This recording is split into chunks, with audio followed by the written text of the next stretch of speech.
कुछ कहानियां सफलता की नहीं होती, संघर्ष की होती हैं। मेरी फाइनेंशियल जर्नी की कहानी भी ऐसे ही संघर्षों से भरी हुई है। नमस्कार दोस्तों, मैं हूं नीरज और स्वागत है आपका Neeraj quite way of wealth channel पर। आज हम देखने वाले हैं अपनी लर्निंग 002 इमरजेंसी फंड। इस मैंने एक बहुत बड़ी प्रॉब्लम फेस की। ठीक है, वो प्रॉब्लम क्या थी? वो प्रॉब्लम थी मेरी जो सैलरी थी वो शॉर्टेज थी, यानी कम आई थी सैलरी। रीजन जानना है तो आप सैलरी वाली वीडियो देख सकते हैं। उस सैलरी के टाइम पे मैंने एक चीज सीखी कि इमरजेंसी फंड जो है ना, वो एक इन्वेस्टमेंट नहीं है, वो किसी भी प्रकार की सेविंग नहीं है, वो सिर्फ और सिर्फ फाइनेंशियल प्रोटेक्शन प्रोवाइड करती है हमें। ठीक है, यहां पर इस वीडियो के अंदर मेरी रियल फाइनेंशियल जर्नी को मैं शेयर करने वाला हूं। मैं अपनी गलतियों से सीखता हुआ आगे बढ़ रहा हूं। तो मैंने पहली गलती की थी, उससे मैंने लर्निंग 001 सीखा था। आज जो मेरी गलती हुई है उससे मैं लर्निंग 002 सीखते हुए, अपनी गलतियों को इंप्रूवमेंट करते हुए मैं आगे बढ़ रहा हूं।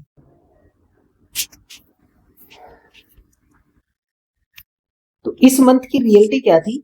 इस मंथ सैलरी जो थी वो शॉर्ट हो गई थी, शॉर्टेज, यानी कुछ एचआरए वगैरह का डिडक्शन हुआ था, उसकी वजह से सैलरी कम आई थी और मेरा जो खर्चा था महीने का वो ज्यादा हो गया था। कितना ज्यादा हो गया था? 16,484 रुपए कम पड़ रहे थे। ठीक है, 16,485 रुपीज कम पड़ रहे थे।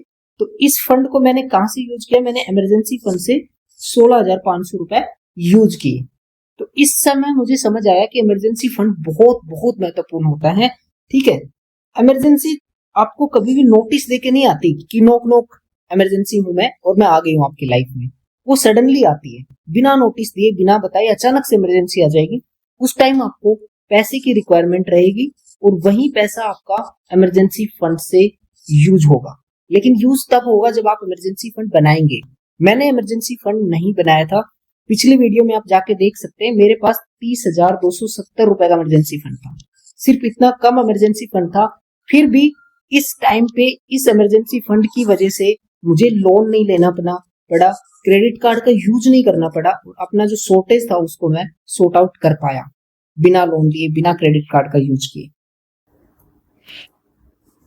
यहाँ पर आप देख सकते हैं इमरजेंसी फंड मेरा 30,270 रुपए था। सैलरी का जो शॉर्टफॉल हुआ था वो हुआ था 16,484.05 का। तो अभी जो मेरे पास प्रेजेंट में इमरजेंसी फंड बचा है वो बचा है 13,785.95 रुपए।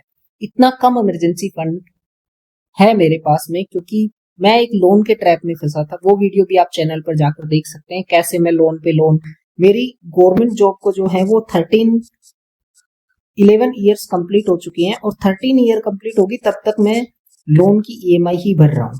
ठीक है, तो ये आप देख सकते हैं, सीख सकते हैं उससे। ठीक है, ये किसी भी प्रकार का फाइनेंशियल आपको एडवाइस नहीं है, ये ओनली मेरी जर्नी है। तो मेरे पास अभी जो इमरजेंसी फंड बचा वो इतना बचा है, 13,785 रुपए।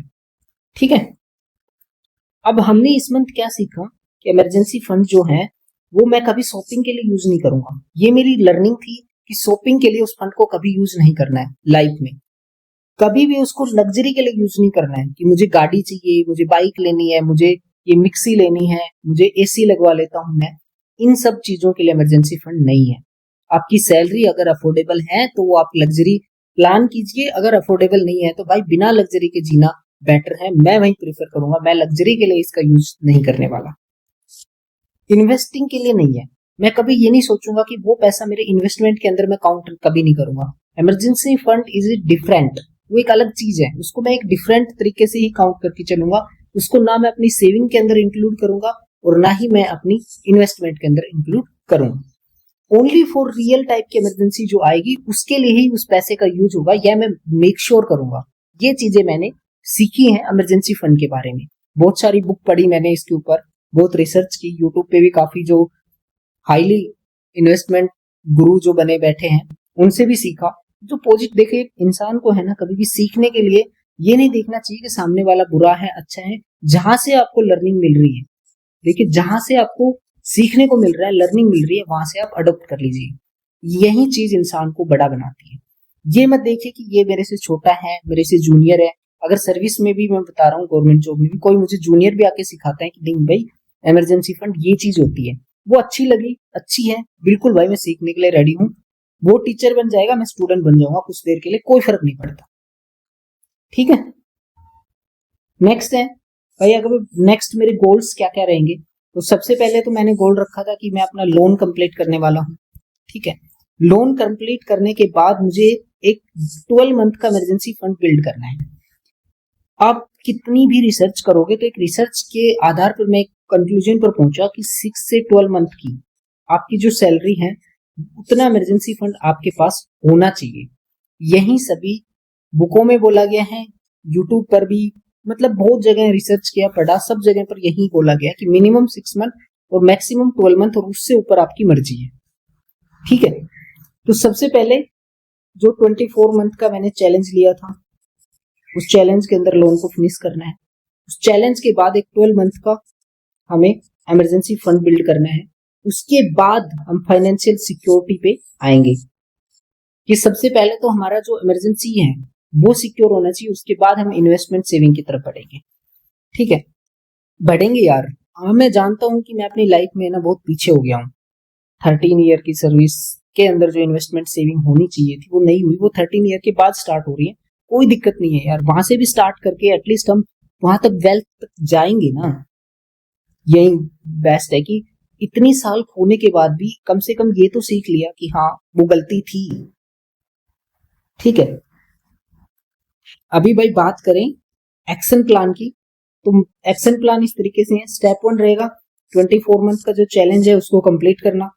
उसके बाद में स्टेप 2 रहेगा 12 मंथ का जो है इमरजेंसी फंड बिल्ड करना। उसके बाद जो थर्ड स्टेप है वो है restart SIP and investment. Restart word क्यों लिखा मैंने, क्योंकि मैं ऑलरेडी एसआईपी करता था लोन के साथ में भी। वो एसआईपी भी आप लोन वाली वीडियो में मैंने पूरा दिखाया कि मेरे पास कितनी इन्वेस्टमेंट है, क्या है, सब कुछ बताया वहां पर, तो वहां पर जाकर आप देख सकते हैं। वहां पर अभी रीस्टार्ट क्यों करनी है, क्योंकि ऑलरेडी मैं स्टार्ट कर चुका हूं, वहीं से मुझे उस इन्वेस्टमेंट को फिर से स्टार्ट करना है। और ये स्टार्ट करने में है ना मेरा 14 ईयर्स की सर्विस चली गई। 14 ईयर्स के बाद मुझे जीरो से स्टार्ट करना है।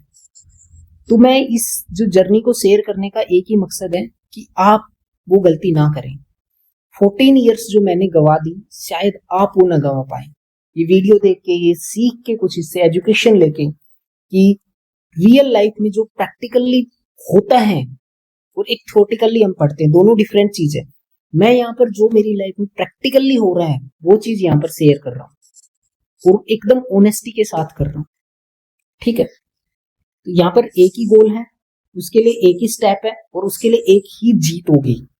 ठीक है, थैंक यू सो मच, आपने ये वीडियो कंप्लीट की यहाँ तक आकर।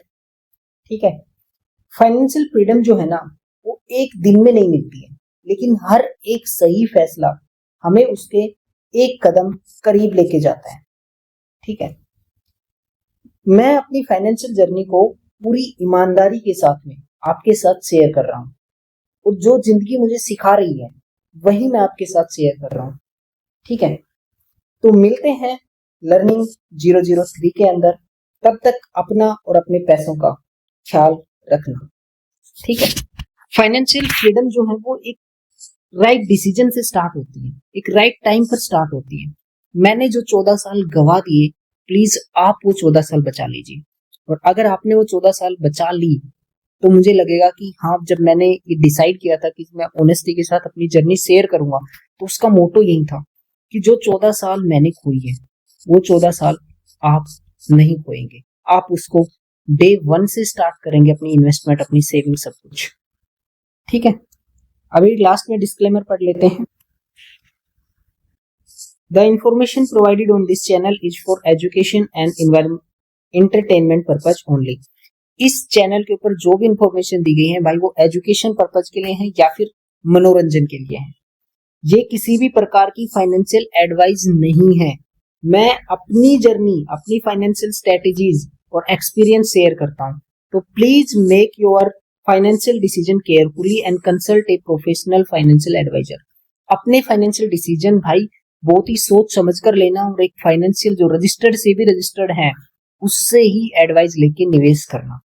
ठीक है, मैं किसी भी प्रकार का रजिस्टर्ड इन्वेस्टमेंट एडवाइजर नहीं हूं, ठीक है।